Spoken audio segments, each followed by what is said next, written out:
Please don't be bullied by any of the suggestions I'm making in these videos.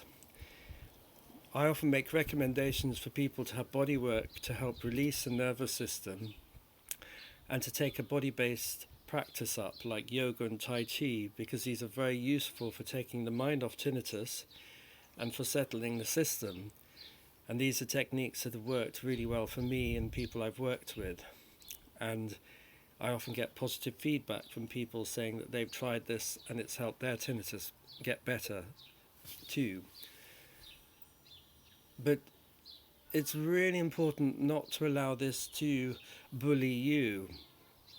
If we have been obedient children, or we've had to put up with a lot of stuff in our lives, then sometimes these messages can come in and we find ourselves getting stressed out because we haven't done enough body work, or oh my god, my tinnitus isn't getting better and maybe I'm not doing this or I'm not doing that. And we can stress ourselves by putting quite a lot of pressure on ourselves, and this is not helpful for tinnitus.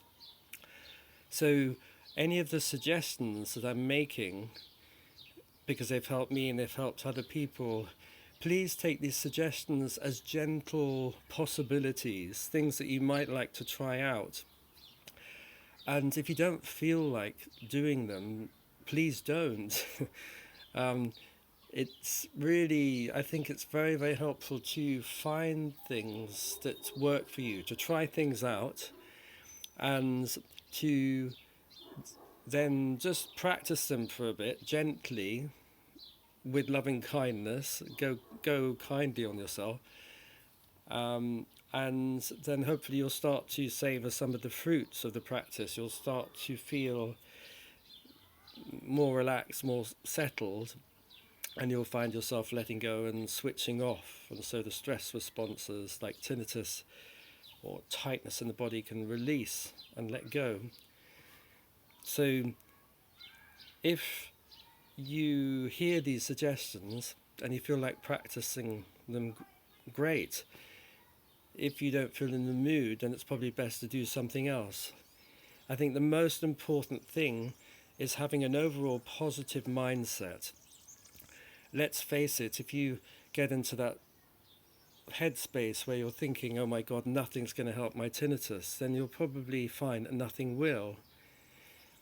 If you can keep open a positive mindset and think, gosh, lots of people have got rid of their tinnitus, it's backed off, I wonder how they've done it, I just need to find something that works for me. As long as you have a positive mindset and you have a sense of things can get better, you can release, you can let go, the hearing can switch off and reset itself back out of fight or flight into peacetime hearing, then it's really having that mindset in place and then finding the right thing that works for you.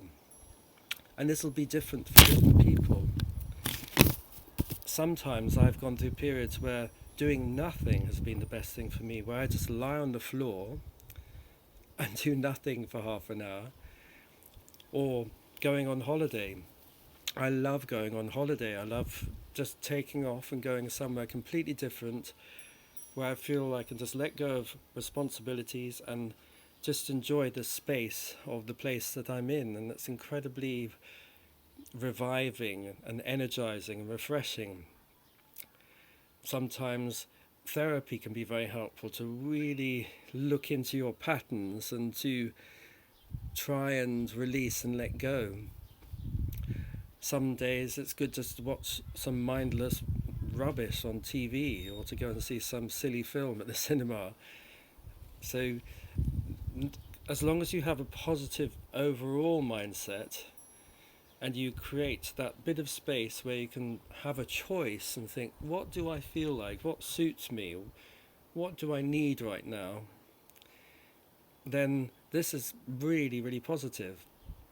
And especially when you've experienced yoga or Tai Chi or cranial sacral therapy, you know that they can help the pressure come off, or go on a meditation retreat, or do some writing, or go and float in a thermal bath somewhere. what really matters is knowing what works for you and what you need at any one time. Having tools in your toolbox, an overall positive mindset, and having a taste for what you need at any one moment. This is an extremely positive way to go forward.